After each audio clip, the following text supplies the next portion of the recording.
All right, man, peace. So Kyrie Irving became the talk of the NBA world in this previous offseason when he demanded a trade from the Cleveland Cavaliers due to his yearning to seek out his own destiny, find his proverbial sports manhood, and commandeer his own franchise, and create his own legacy, apart from LeBron James, particularly due to the fact that it seems as if to me that they did not really gel very well together from a personality perspective. Kyrie tends to be more introspective, introverted, while LeBron James, as we all know, is very bombastic, demonstrative, and oftentimes suffers from an uncontrollable emission of feminine energy. Well, Kyrie has been able to perform very well for the Boston Celtics and has raised their level of play, but lately the injury bug has bitten the Boston Celtics franchise, particularly Mr. Kyrie Irving, who has fallen prey to a chronic knee issue that seems to be a problem that's going to last him for the remainder of this season.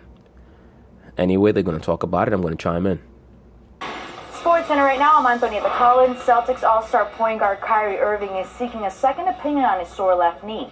Head coach Brad Stevens confirms that Irving will not travel with the team on their 4-game road trip, which begins Friday at Portland. League sources tell our NBA insider Adrian Wojnarowski that there continues to be no structural damage in Irving's knee. Last night against the Thunder, the Celtics dominating. We'll show you. Yo, Westbrook seems to be in his own world, man. He just has so much more of an off-guard personality to me than a point guard. You don't want your point guard to just seem as disjointed mentally as Westbrook always seems to be to me. He's just not all there, man. I'm sorry. And it shows up in clutch moments. I'll never forget when they inbounded the ball to Westbrook. They're playing against the Golden State Warriors. And this motherfucker just started walking up the court with the ball in his hands, taking 6 steps. Even Curry was like, "What are you doing?" Westbrook looked dead at Steph Curry and said, "I don't know." Dead ass. Go back and look at when Russell Westbrook walked against the Golden State Warriors. Look at that travel. When the teammate inbounded the ball to Westbrook, Westbrook was pointing around and took about 5 or 6 steps. The referee called traveling on him, and Steph Curry walked up to him and said, "What are you doing?" And Westbrook looked dead in his face and said, "I don't know." 20 seconds left in the game. Celtics down by 5. Terry Rozier pulls up for 3, hits that over Westbrook. Yo, that dude Rozier, he's one of the top 3 backup point guards in the NBA. Westbrook, Celtics cut the lead to 2 then. After missing the first free throw, Carmelo Anthony looking to make it a 3-point game, misses the second free throw. I was not surprised by that at all. But let me say this. The OKC Thunder are going to be a problem in the playoffs. They're going to be a serious problem for whoever they play in the playoffs. Throw Celtics timeout. Celtics inbounding with 7 seconds left. Celtics down by 2. Jason Tatum to Marcus Morris, who pump fakes, squares up and makes the 3-pointer. Boston up by 1. Now, Boston is so gritty. I just don't know if they're going to be able to raise their level of play in the playoffs. They come off to me as a type of team that is playing at their optimal level during the regular season. But when the postseason comes, they're not going to be able to ascend to that higher level because they played so hard in the regular season. And it wouldn't shock me to see them go out in the first round. If they can get all their horses back, it wouldn't shock me to see them get to the finals. Because I honestly think that they would make the best representation for the Eastern Conference out of all the teams should they make the finals. But it also would not shock me to see them go out in the first round. Because I think that their margin for victory is that slim. Due to the fact that they have such great coaching and they play such top-notch defense normally. Also, Jason Tatum finally seems to have gotten past or through the rookie wall. So congratulations to him. Now last chance for the Thunder, inbounding with 1.2 seconds left. Westbrook's 3-pointer misses off the front of the rim. The short-handed Celtics pull off a terrific comeback. Now, why is Russell Westbrook taking that shot when he's the worst 3-point shooter in the NBA? Can anybody answer that? Any of you Westbrook fans out there can tell me why he's taking that shot when he's the worst 3-point shooter in the NBA? Why do you have Paul George there and Carmelo Anthony there if all Russell Westbrook is going to do is take those wild, ugly jump shots? The man's been in the NBA for 10 years. He still does not know how to follow through on his jump shot. Pay attention to how he shoots from the outside. All he does is jack up shots, and he does not follow through on his jump shot. That's why oftentimes his jump shot is flat, and it either clangs off of the front of the rim or the front of the back of the rim. Defeat the Thunder by 1. Let's get it back to First Take. How about the Celtics getting it done without Kyrie Irving, who plans on getting a second opinion apparently on that knee, guys, that is not progressing. The C's are now 5 games behind the Raptors. Stephen? I think that Kyrie needs to shut it down for the season and get whatever procedure he needs to get done, accomplished on that knee. Because to me, quite frankly, the writing's on the wall that this is just not the Celtics season to go for a championship. That's going to be next season. They already know what their ceiling is. Had they had everyone on deck this season, not counting Hayward, they could have gotten to the finals. Right now, they're limping into the playoffs, and I think that they need to utilize caution, particularly for an asset like Kyrie Irving. Stephen A., are you worried about the Celtics? Well, yes. Yes, you should be. First of all, let's be clear about something here. Carmelo Anthony, don't think I missed watching him miss those 2 free throws. I'm not accustomed to seeing Carmelo Anthony miss 2 free throws in a clutch situation. Well, I think that one of the Boston Celtics told Carmelo that they just sniffed Lala the night before the game and that she still smells like Honey Nut Cheerios. I was very disappointed in that, but I digress. Here's my deal. Boston, to me, is a team that I thought would be in the Eastern Conference Finals, would lose to the Cleveland Cavaliers. Gordon Hayward goes down. We're assuming their season's over, and then they go on this surreal run. Brad Stevens is just proven to be the best young coach of basketball, 48-23 on the year, 25 games above 500, a top 2 seed in the Eastern Conference. They deserve to be commended and respected. But without Kyrie Irving, I mean, we look at their heroics and what have you, and they've got no chance as far as I'm concerned. They'll be, as far as I'm concerned, I'm not giving them any shot to get to the conference finals without Kyrie Irving. They need him, and they need him bad. He averages 24 a game for them. He's electrifying. We all know that. I appreciate the fact that without him, they've played so valiantly. I love their moxie. They've got 8 different guys averaging at least 10 points a game. They go 9-10 deep when you can't take into account Baines and Greg Monroe. So they're a team that could potentially be formidable, but that's with Kyrie Irving, not without him. Without him, I look at their regular season and I say congratulations, because you ain't going to do but so much in the postseason. I just don't believe it. Yeah, I don't see it either. That's why, once again, I think that they should shut Kyrie down. Now, if he goes to this next doctor, this physician, and he gets a good prognosis, a positive appraisal per se, then yeah, maybe he can come back and make a little run of it. I like to watch Kyrie play, but they're not going anywhere. They're not winning the championship. So if I'm Danny Ainge, I'm just shutting it down on Kyrie. With him or without him, they're not winning a championship this year because they wouldn't beat the Warriors or the Rockets, who are... And I don't think that they would beat Cleveland either. I think that Cleveland's going to have too much firepower. And that Terminator, that Sherman tank that they have named LeBron James, is going to be on a mission come the playoffs. LeBron's just going to go to every team in the Eastern Conference when the playoffs start with a pair of sunglasses on and say, "Is your name Sarah Connor?" Who are obviously one of those 2 teams is coming out of the West. So they wouldn't win a championship this year anyway. Without Kyrie Irving, they're likely to miss the conference finals as well. However, if we assume that there is no structural damage and that what he really needs right now is rest, they're good enough where they may be able to advance in the playoffs even without Kyrie. Consider this, Stephen A. In other words, let's say the first round, so he doesn't have to be there for the whole first round. Consider this. They played Washington. Remember, we discussed it last week. Without Kyrie Irving, Marcus Smart, Jaylen Brown, Gordon Hayward, obviously, or Al Horford. That's an awesome starting 5. Like, if I told you that starting 5, you'd be like, boy, that team's going to be in contention all year. They didn't have any of those guys. And in the end, it came down to Tatum with an open look. He happened to miss the shot, but they could have beaten the Wizards that night.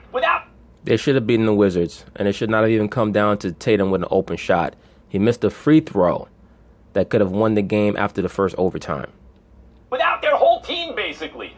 Well, depending on what night you're talking about, anybody can beat the Wizards. That's the damn problem with the Wizards. Don't get me started on them. But then... The Wizards are not going anywhere, Stephen A. Smith. I don't know why Stephen A. keeps talking about the damn Wizards.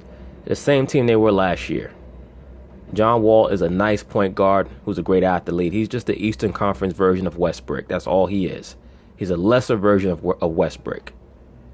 And Bradley Beal cannot make a shot in a clutch moment to save his life.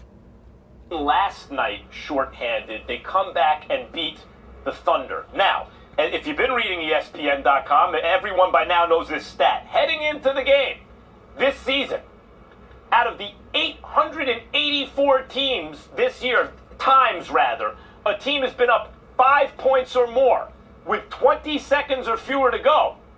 They're 884-0. That team never loses until last night. The Celtics pulled it out. You know what was funny? When I was watching the end of that game between the Celtics and the Thunder, I knew something funny was going to happen. Because when you combine the Celtics' grit and their ability to execute in clutch moments with the OKC Thunder being led by Russell Westbrook and two other players who are quote-unquote stars but have always shown that they will come up short in big moments, I knew that was going to be a recipe for something very strange. So I watched it, and nothing surprised me that happened down the stretch. Carmelo missing 2 free throws, Westbrook jacking up and breaking a 3 to end the game. He also bricked the 3 that was a terrible shot down the stretch of the game with about a minute left. Paul George not coming getting the basketball when he really should be the one handling the basketball in clutch moments. Nothing really shocked me. The point is, win or lose against good teams, hobbled, without their best players, without Hayward all season, without Kyrie, without Marcus Smart. This team is in it at the end. That reflects absolutely the toughness not only of Kyrie Irving, who's the leader of the team, but obviously of Brad Stevens. Well, Kyrie Irving wasn't playing, but I know why you're kissing Kyrie's ass, because he made you look so bad. From the preseason onward, he's made you look bad. But kudos to you for acknowledging it and relenting and not taking it personal. So good job, Max Kellerman, because you certainly made an ass of yourself in that interview. Who's a brilliant and excellent young coach, and I think ultimately of Danny Ainge. And I've told you that this Eastern Conference is going to come down for the foreseeable future to Toronto and Boston, because Masai Ujiri and Danny Ainge that's the brain power in the Eastern Conference. This Celtics team, should Kyrie get back, the Eastern Conference Finals is going to be between the Celtics and the Raptors. I would love to see the Celtics land Anthony Davis. I just don't think that it's going to happen. But if they could package something to get him, I think that they would certainly be not just the Eastern Conference favorite, but the favorite in the finals for the next few years. Maybe if they can package a deal maybe to unload Jaylen Brown and Jason Tatum and a draft pick to bring him back, or maybe either Brown or Tatum along with Al Horford in a first-round draft pick, and see if they can involve a third team to maybe sweeten the deal up to get Anthony Davis. That would be great for the league. Because when you combine Anthony Davis with Kyrie, one of their young guards, and Gordon Hayward coming back, that bench, as well as the coach that they have, Brad Stevens, they would certainly give whoever comes out of the West all they can handle. When you look at how things have gone this season, the Boston Celtics, I think, have played Golden State and Houston better than any other team in the NBA. They've actually played the Rockets better than Golden State has played them. Now, the Raptors have beaten Houston twice, but one of those games, I believe that Harden was missing. Well, I'm not going to go that far. I'm trying to tell you right now, somebody's going to lose to Cleveland. Now, you pick which one you think it's going to be. Somebody's going to lose to Cleveland. LeBron James is not going home that early. He's just not going home that early. You're not beating them for the best 4 out of 7. Absolutely not. If that man has to stick 3 syringes in each one of his ass cheeks, he's not going home that early. Allegedly. It's just not going to happen. Kyrie Irving, the Boston Celtics, any kind of hope they have, it's riding on the shoulders of Kyrie Irving as far as I'm concerned. You're not winning without Kyrie Irving. It's just not going to happen. It's just not going to happen. And Kyrie has proven himself, by the way, so far correct. And I thought that was a bad choice he made to leave Cleveland, but not... No, you didn't. You thought that it was a bad choice for him to leave your boo, LeBron. Because you're one of these LeBron James stupor fans. One of these fanboys / fag boys in the media who thinks that he can do no wrong and that he walks on water. LeBron is an all-time great player. Top 10 all-time great player. He's the modern-day Wilt Chamberlain for what he can do. He can totally take over a game, but he really can only play one way, and that is him dominating the ball on offense and trying to dominate the overall flow of the game. Sometimes it works, sometimes it doesn't, but he can only play one way. And if you're Kyrie Irving and you see yourself as someone who is as talented as LeBron in your own way, then yes, you want to find your own path. There's nothing wrong with that. But we live in a very slavish society. We live in a cult of personality society. We live in a society that encourages fanboys and fandom. And a lot of times that makes it very difficult for people to grasp why certain people do not see life how they see it. That being emotionally and trying to tie yourself to a human being as opposed to your own understanding for how your life should go and believing in yourself. So I always thought that Kyrie was doing the right thing. I mean, that even if the Celtics were 20 games under 500, he would have been doing the right thing for him because his job with Cleveland was already done. He was not somebody who came along for the ride in Cleveland. He was sitting in the front passenger seat with LeBron. Not only did he get out from under LeBron's shadow by leaving, he fortunately for him was traded to the Boston Celtics, where that was an ideal landing spot. I said last year, I don't think Kyrie Irving can be the best player on a championship team. But I have to, at this point, say I've changed my thinking about that. Yes, he could be the best player on a championship team as long as he has a coach like Brad Stevens. As long as he has a coach like Brad Stevens, and he can be the coach on the floor because he's intelligent enough to bring the X's and O's from a great coach to the floor. Now, Kyrie's not going to be able to be the dominant force on a team that has an average coach like a Ty Lue. Ty Lue is an example of a great coordinator, but he's not a good head coach because he just doesn't have that ability to administer over everything that's going on a macrocosmic level. But Ty Lue can sit down and he can help you with a game plan, a defensive game plan, things like that. But he's not a head coach. But he's not the only one. Tom Thibodeau's the same way. Now, Brad Stevens is someone, he's like a chess player. And Kyrie likes that about him, and I stated that from the very beginning. I believe this Celtics team, or some iteration that will be close to this Celtics team in the next several years, will win a championship, and Kyrie will be the best player on that team. I believe that they will win a championship. I hope that they do. I would like to see Kyrie get a chip, but I think that they're going to have to add one more borderline superstar. Watch for the Celtics to try to trade for either Anthony Davis or Kawhi Leonard in the offseason. I will tell you this. One of the things that everybody, Kyrie has to be given a lot of credit for. The Boston Celtics are more of a team than Cleveland was. And Cleveland obviously had better players, more. Well, what does that tell you, Stephen A. Smith? That tells you what I've been saying for the longest time. They just run the LeBron James system. That's it. That's why they're more of a team, because they run a real system. Eventually, one of you guys is going to catch up to what I've been saying, and you're going to say it on air. Watch for that. Eventually, one of these pundits on TV is going to, they're finally going to be elucidated, and they're going to say, I think that Cleveland just runs a system for LeBron. Accomplished players, all of that stuff. But when you look at Boston and you see the collection of talent and how they come together and rally around one another to defend and to be competitive and feisty and make sure that they challenge on every given night. You know what? Even though Kyrie is the star of the team, they have so many other parts that have stepped up. It's almost like he was making the argument. We just thought it was fool's gold. He said he wanted to be, came on the show, talked about how he wanted to be a part of a team. Absolutely. And as opposed to the guy looking up to the superstar. And guess what? Even though he's the man, you don't get that impression all the time because you look at these other guys step up. 100%. But also the great leadership in Boston with Brad Stevens, too. So from the head down there. Absolutely, I agree, Molly. But to Stephen A's sentiment, that plays into Kyrie's persona. As I stated, Kyrie is more of an introvert, and he's much more introspective.